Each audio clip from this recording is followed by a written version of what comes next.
하나님 아버지 감사합니다. 오늘도 이렇게 찬양으로 예배를 시작할 수 있게 해주시고 아름다우신 하나님을 찬양할 수 있게 해주심을 감사드립니다. 저희 이 예배 가운데 하나님 함께 해주시고 말씀 가슴 깊이 새길 수 있는 시간 되게 도와주시옵소서. 예수님 이름으로 기도드렸습니다. 말씀을 보겠습니다. 다니엘서 6장 10절 말씀입니다.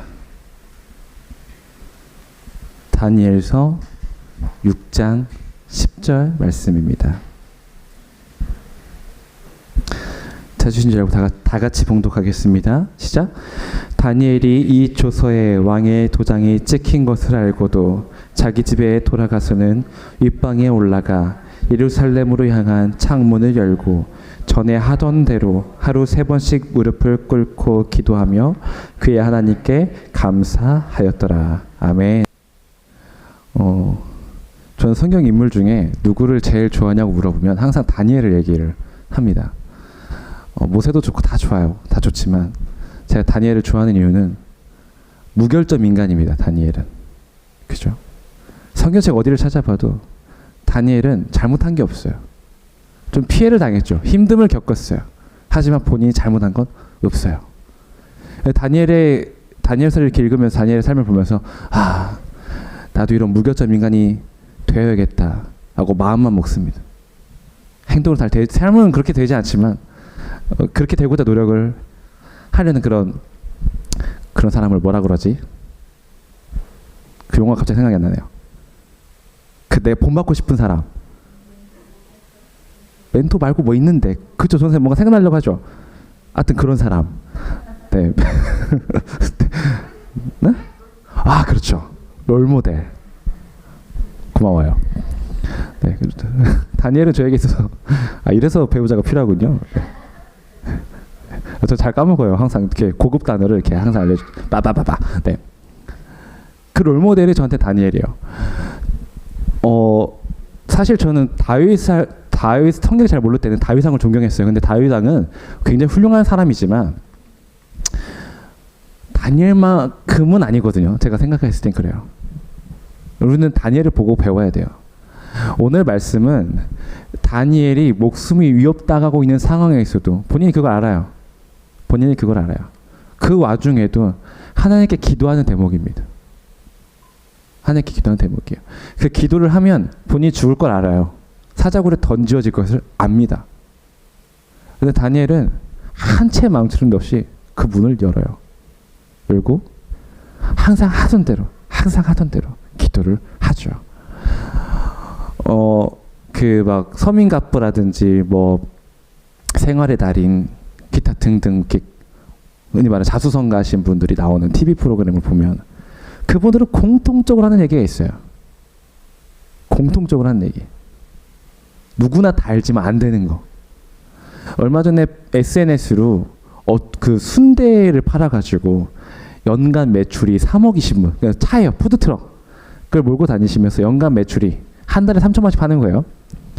하루에 많이 팔 때는 막 하루에도 300만 원, 500만 원 판대요. 그분의 성공 스토리를 누가 이렇게 취재를 했는데 그분이 좀 유명한가 봐요. 그 순대를 파시는 분들 중에서 유명하신가 봐요. 그래서 많은 분들이 SNS로 그분한테 연락을 해온대요. 어떻게 해야 당신처럼 돈을 많이 벌 수 있습니까? 그래서 그분이 처음에 그 서약 성공하고 얼마 안 됐을 때 그렇게 많은 사람이 물어보니까 그 순대 그 기계만 세팅해서 오십시오. 제가 모든 노하우를 다 전수해 주겠습니다. 그래서 수십 명, 수백 명을 그렇게 다 교육을 했대요. 근데 그렇게 배우러 온 사람 중에 단 한 명도 성공한 사람이 없더래요. 그래서 그분이 좀 딜레마에 빠졌어요. 내가 잘못 가르치나? 이게 나한테만 통용이 되는 건가? 그래서 실패하신 분들을 찾아가요. 도대체 왜 실패했을까 궁금해가지고. 분명히 자리도 알려줬고 방법도 알려주고 순대를 어떻게 쓰면 잡냄새가 없이 맛있게 순대가 되는지를 다 알려줬는데 이게 실패할 리가 없는데 왜 실패할까 하고 다 찾아갔어요. 실패 원인은 뭘까요? 오늘 왜 그들은 왜 실패했을까요? 왜 그들은 연 3억의 그런 갑부가 되지 못했을까요?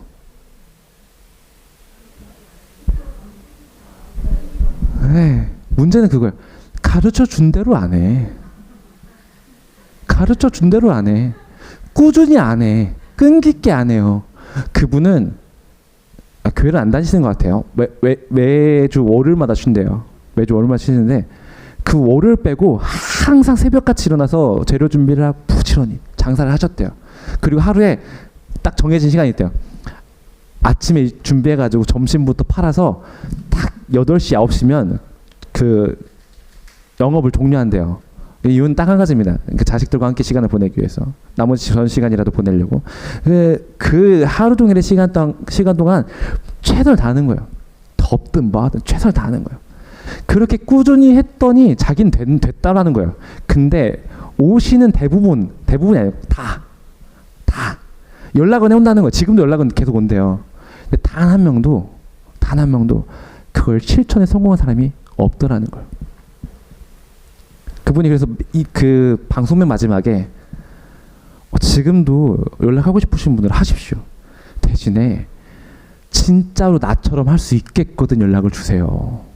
나처럼 할 수 있겠거든 연락을 주세요. 그러면 여러분도 한 달에 1,000, 2,000, 3,000 벌 수 있습니다. 라고 하고 방송이 끝나요. 성공의 비결은 그 수많은 사람들이 얘기하는 성공의 비결은 딱 한 가지입니다. 꾸준히 열심히 최선을 다해서 좌절하지 말고 포기하지 말고 낙담하지 말고 넘어져도 다시 일어나서 오디오상에 떠오르는 대목들이 많죠. 삶이 다 주마등처럼 흩어 지나가시죠. 흔히 사업에 성공하신 분들의 대부분이 아니라 거의 다는 시련 없이 되신 분들은 없어요. 고난 없이 그것들이 되지 않습니다.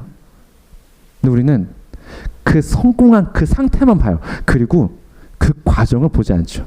내가 3,000을 보고 싶으면 저 사람의 장비를 갖다가 저 사람이 떼는 물건을 갖다가 대충 썰어서 팔면 3,000이 나오겠지. 그게 무슨 도둑놈 심보입니까?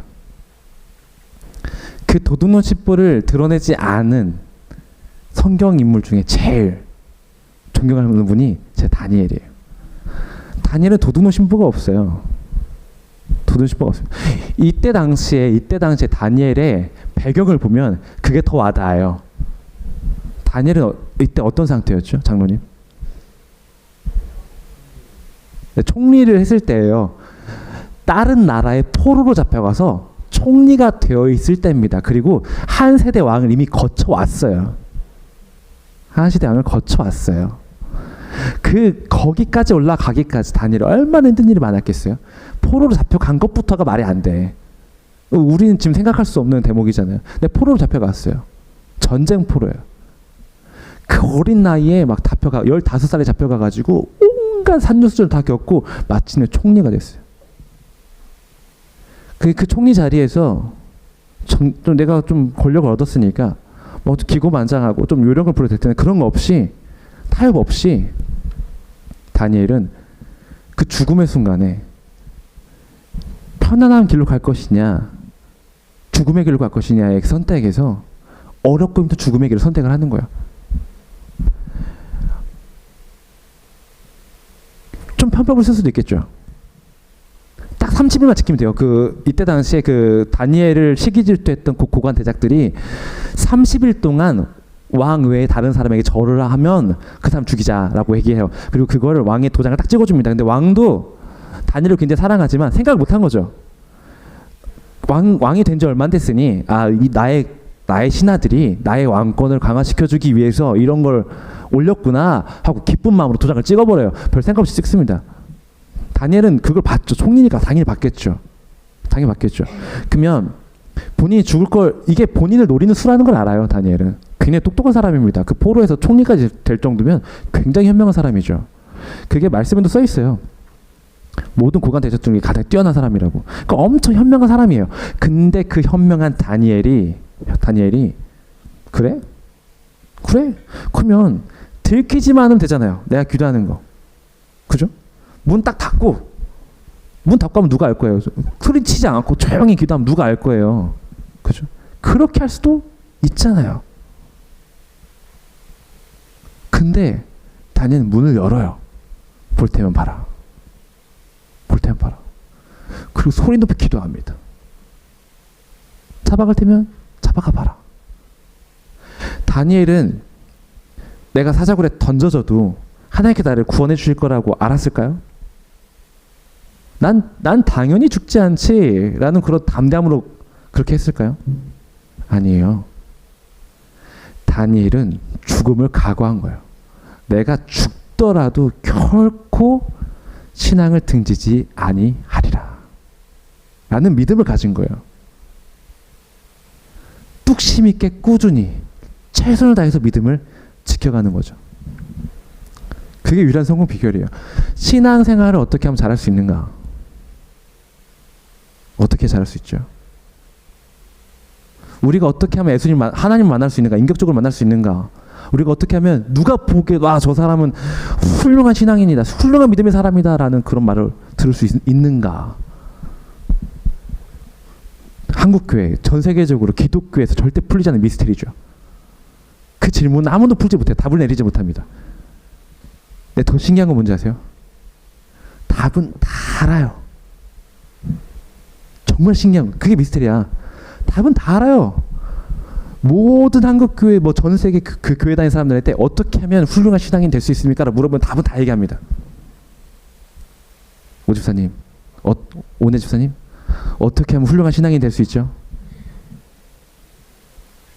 어떻게 하면 훌륭한 신앙이 될 수 있죠? 답은 뻔하잖아요. 우리 권사님, 어떻게 하면 훌륭한 신앙이 될 수 있죠? 어떻게 하면 하나님을 원하시는 그런 훌륭한 신앙이 될 수 있습니까? 입 밖으로 못 꺼내겠죠? 내가 그렇게 안 하니까 못 꺼내는 거예요. 그게 미스테리죠. 답은 이미 머리에서 수십 가지가 지나갔어요. 팍팍팍팍. 말씀을 잘 읽고, 말씀대로 살고, 열심히 기도하고, 예배 빠지지 말고, 날마다 감사하는 마음으로 좋은 말 쓰고, 사랑을 실천하며. 방법은 뻔하죠. 너무 뻔해요. 그 순대 파는 1,000만 원 버는 사람 한 행동을 똑같이 따라하면 우리는 성공한 사업가가 되는 건데, 예수님께서 시킨 대로만 하면 우리는 성공한 신앙이 되는 건데, 방법은 다 아는데, 이 주권 성경책에 다 기록이 되어 있는데, 이것도 길어가지고 예수님이 마지막에 요약도 해주잖아. 다른 거 다 필요 없고 사랑이라도 해라. 사랑해라, 서로 사랑해라. 그렇게까지 요약을 해주는데 우린 그걸 안 해요. 그러니까 우리가 아직 훌륭한 신앙인이 아닌 거야. 영원히 풀리지 않는 미스테리죠. 영원히 풀리지 않는 미스테리. 왜 그래야만 하는가를, 왜 그러지? 막 다들 고민하는 거죠. 왜 우리는 그렇게 하지 못하지? 왜 그렇게 하지 못하지? 오늘 제가 주일학교 친구들에게 설교를 하면서 어떻게 하면 우리가 말씀 가운데 무장하며 살아갈 수 있는가를 얘기했어요. 답은 딱 한 가지죠. 우리가 말씀으로 무장하려면 뭘 해야 돼요? 말씀을 읽어야 돼요. 성경책 요즘 되게 예쁘게 잘 나오잖아요. 이거 막 2만 원, 3만 원, 비싼 거 5만 원, 7만 원도 해요. 그죠? 이거 되게 예쁘잖아요. 이거 집에 막 많게는 10권씩 있는 분들도 있어요. 지금은 안 가지만 제가 명절 때 큰아버지 집 놀러 가면 명절에 거의 한 30명이 모이는데 그 30명씩 성경책이 다 집에서 나와요. 우리는 아무도 성경책을 들고 가지 않아요. 저희 할아버지가 설날에 딱 돌아가셨어요. 딱 설날에.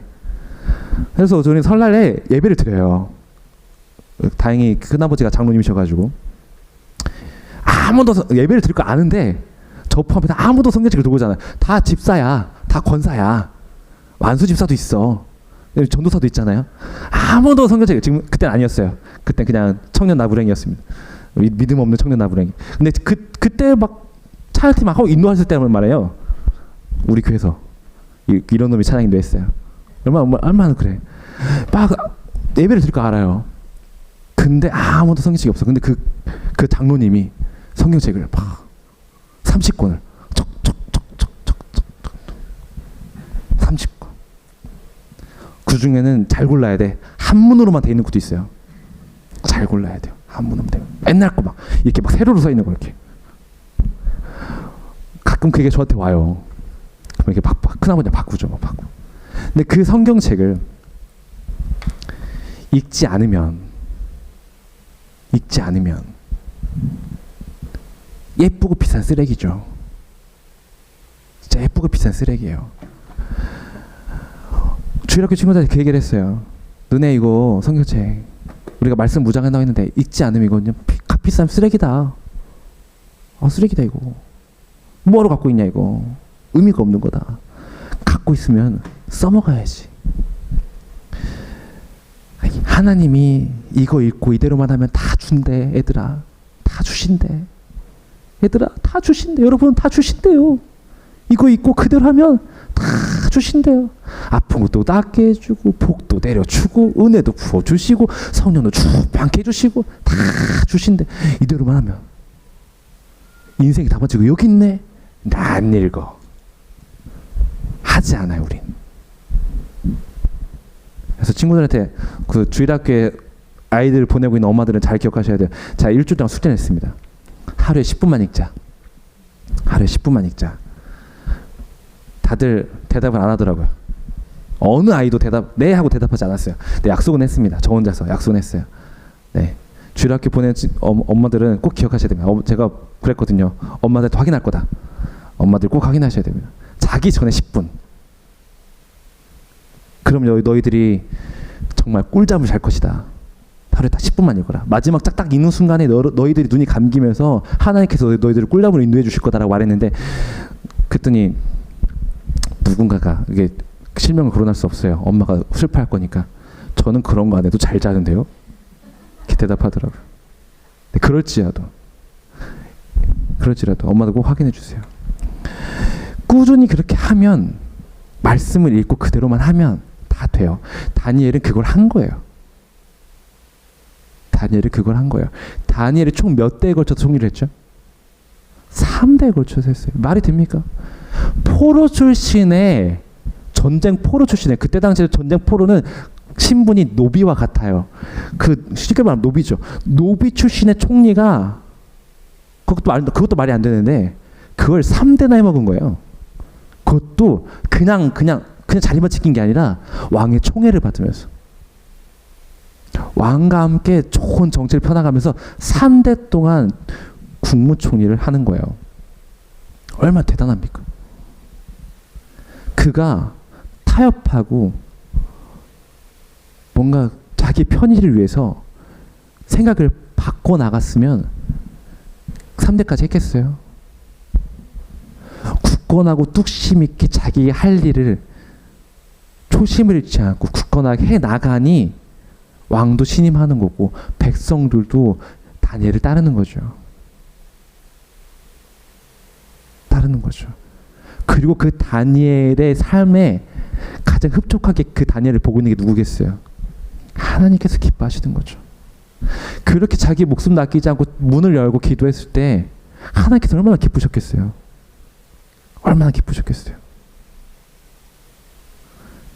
항상 안 되지만 머리로 생각하는 것, 우리가 새벽 예배를 드리면 하나님께서 얼마나 기뻐하시겠습니까? 날마다 빠지지 않고 새벽 예배를 얼마나 기뻐하겠어요? 그쵸, 장로님? 네, 안 돼요. 제가 오죽하면 목사님께 제가 평화동에 있어서 별명을 했어요. 제가 평화동에 살기 때문에 호송도까지 날마다 새벽 걷는 건 힘듭니다. 어떻게 할까요? 그때 목사님이 평화동에 예봉교회라고 조봉교회가 있다. 가라. 네. 그게 8개월 전이에요. 예봉교회를 가느냐? 그 문도 안 열었어. 심지어 그 교회 오르가니스트가 제 친구예요. 그 친구는 딱 본인 맹세한 게 있어요. 주 4회 새벽 예배를 드려요. 주 4회. 월, 화, 수, 목 드려요. 금요일날 철회하니까 쉬고, 본인이 쉬고, 토요일날도 예배 반주 때문에 쉬고, 주일날도 쉬는데 어쨌든 예배를 계속 다 드리니까 딱 주 4일 예배를 드리는데, 그 친구가 전화가 왔어요. 제가 한번 물어봤거든요. 새벽 예배 그냥 가도 되냐? 그때 코로나였으니까 외부인이 가도 되냐? 그랬더니 내 이름 대고 알아. 알겠다. 그 친구가 2달 전에 전화가 왔어요. 넌 언제 오니? 한참 전화해 들고 아무 말도 못했어요.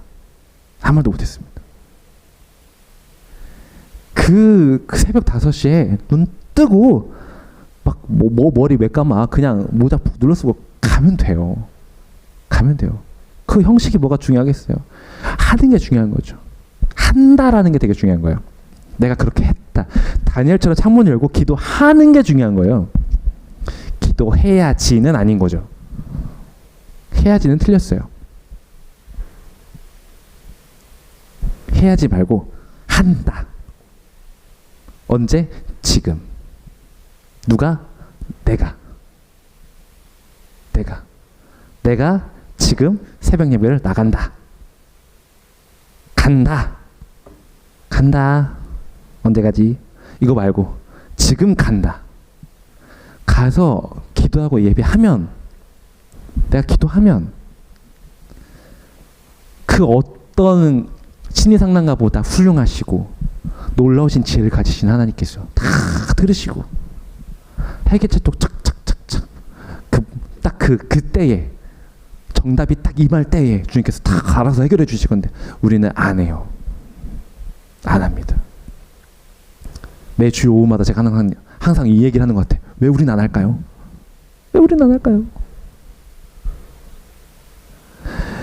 이 고관 대작들 참 대단해요. 다니엘을 몰아내기 위해서 그 고관 대작들이 행동을 하죠. 그도 참 대단한 거예요. 행동을 하기 때문에 다니엘이 위험해진 거잖아요. 어쨌든 행동을 해요. 다니엘을 몰아내기 위해서 그 막 조서 가지고 해가면서 얼마나 정성이에요. 그들도 노력한 거죠. 근데 그 노력하고 다니엘이 저들이 저렇게 노력하는 거 내가 좀 피해야지.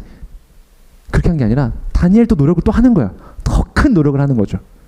그 사탄 마귀들을 이기기 위한 노력을 더 큰 노력을 하는 거예요. 사탄 마귀 이만큼 노력하면 난 이만큼 노력하면 돼요. 그럼 그걸 이겨낼 수 있어요. 물론 이겨내는 와중에 힘들겠죠. 다니엘과 같이 힘들겠죠.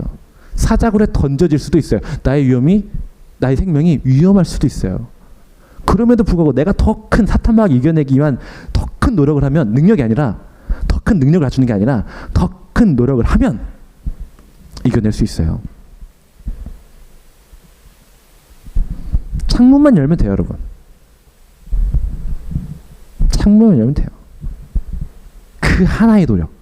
2걸음 가서 창문 딱 여는 거. 이것만 하면 돼요. 제가 알기로는 여기 계신 대부분이 몇 분 빼고 교회와 집까지의 거리가 길어봐야 15분입니다. 그렇죠. 길어야 15분이에요. 차 타고 5분도 안 걸리시는 분들이 대부분입니다. 그렇죠? 저도 그 예봉교회까지 차 타고 가면 5분이면 가더라고요. 그걸 어떻게 아느냐? 안 가봤다면서. 그 옆에 스타벅스가 있어요. 내가 차 타고 스타벅스를 가봤네. 차 타고 5분이면 가는 스타벅스예요.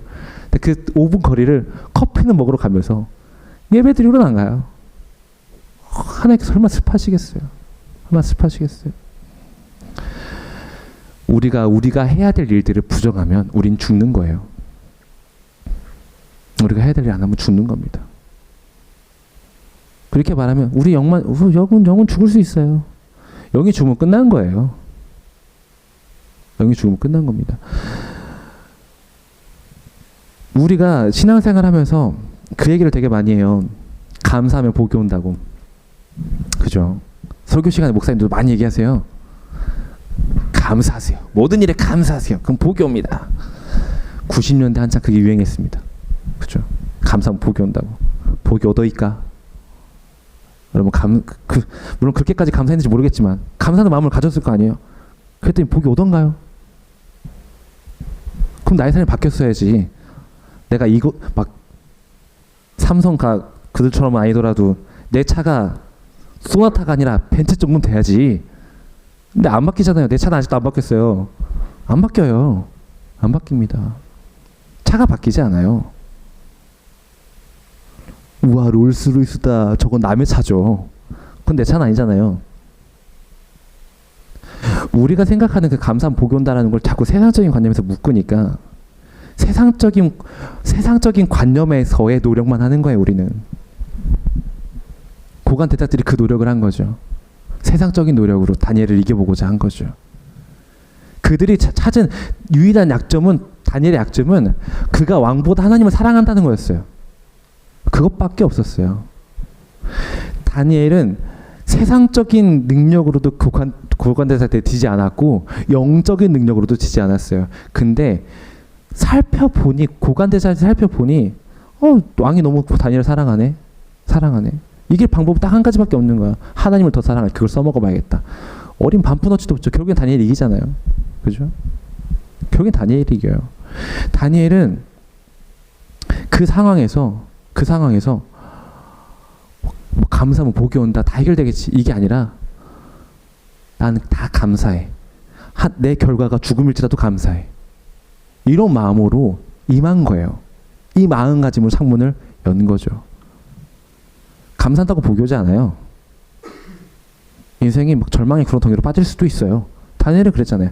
사자굴에 들어가는데 그가 감사하지 않았습니까? 기도할 수 있으면 감사했어요. 예배할 수 있으면 감사했어요. 그렇게 끌려가는 와중에도 다니엘은 순순히 끌려가요. 죽을 걸 알면서도 순순히 끌려가요. 순순히 사자굴에 들어가요. 반항조차 하지 않아요. 그냥 끌려갑니다.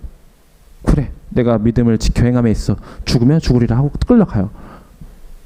감사하면서 들어가요. 그랬더니 자기 목숨을 위협해야 되는 그 사자무리가 어떻게 변해요? 가만히 있어요. 그 어느 사자도 다니엘을 위협하지 않아요. 그럼 끝난 거죠. 그걸 알고 간 게 아니라니까요. 다니엘 그걸 모르고 갔어요. 죽을 걸 각오하고 간 거죠. 그 우리가 제일 잘 알고 있는 그 종교개혁자가 누가 있죠? 네, 마틴 루터 킹. 그의 피부색이 어떻던가요? 마틴 루터는 흑인입니다. 그때 마틴 루터가 활동하던 시기의 흑인들은 차별받는 인종이었어요. 네, 그 루터 말고요.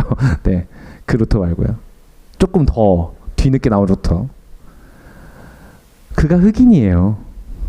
그가 종교개혁을 외쳤다고 해서 그 시대적으로 그 루터의 말을 들을 사람이 많지 않아요.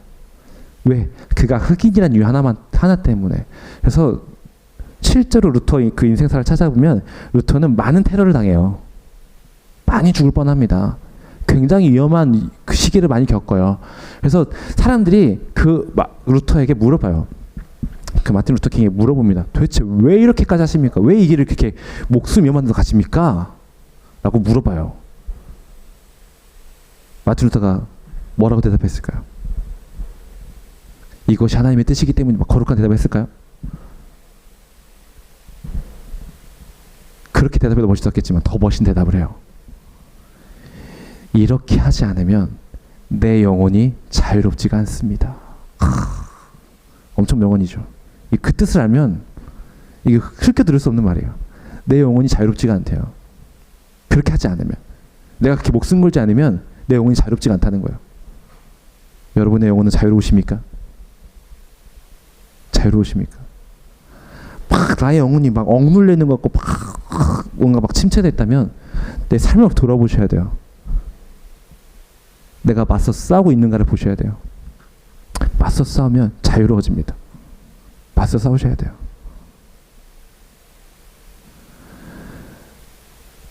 그 말씀 보면 요엘서랑 그 하박국을 보면 그 시련이 올 때에 예배를 드린 자의 모습이 이렇게 딱 두 가지 모습을 보여줘요.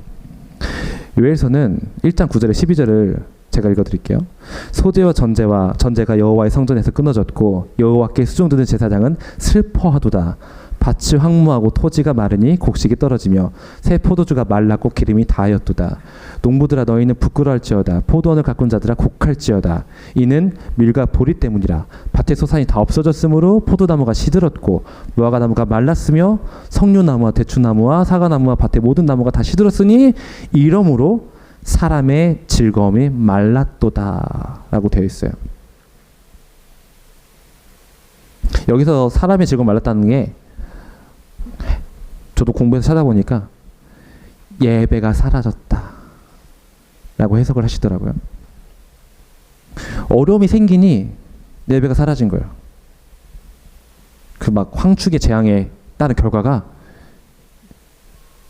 예배를 안 드리는 거죠. 내가 힘드니까 포기 한번 해버리는 거예요. 근데 하박국에서는 다른 고백이 나와요.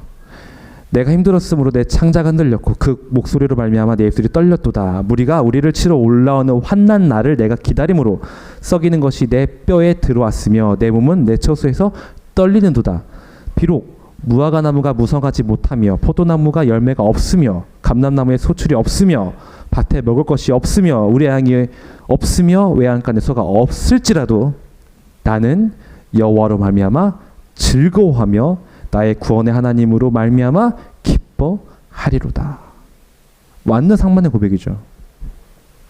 시련이 올지라도 나는 기뻐한다라는 거예요. 기뻐한다라는 거예요. 그래서 우리는 이 대목을 보면서 신앙생활을 두 가지로 얘기할 수 있죠. 하나는 종교생활, 하나는 신앙생활. 종교생활은 나를 위해서 하는 거예요. 나를 위해서. 내 마음의 안정을 위해서. 뭔가 의지할 구석이 하나라도 있으면 좀 편안해지는 것 같잖아요. 그죠? 그거 말고 신앙생활은 누구를 위해서 하는 거예요? 신앙생활. 하나님을 위해서 하는 거예요. 신앙생활은 나의 유익을 위한 것이 아니라 하나님을 사랑하는 것에서부터 시작하는 거예요. 그 사랑하는 마음을 행위로 옮긴 게 예배예요. 그게 찬양입니다. 그래서 우리는 신앙생활을 해야 돼요. 다니엘은 종교생활이 아니라 신앙생활을 했기 때문에 창문을 열 수 있었던 거예요. 창문을 여셔야 돼요. 여러분은 여호와로 말미암아 즐거워하십니까? 기뻐하십니까? 여러분 참된 신앙생활을 하고 계십니까? 그렇다면 창문을 여셔야 돼요. 지금, 내일 말고 지금, 오늘, 지금 이 순간 창문을 여셔야 돼요. 여셔야 돼요. 그래서 다니엘서의 결말은 아주 속 시원한 결말이에요.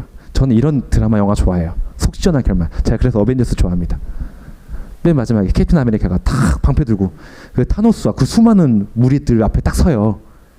꼭 보십시오, 여러분. 감동적이에요. 너무 감동. 난 진짜 그 캡틴 아메리카가 예수님 같아. 아, 이렇게 말해 이단인가? 네. 오해하지 마시고. 그게 그 캡틴 아메리카 힘든 모습이 마치 우리의 모습과 같아요. 우리의 모습과 같아요.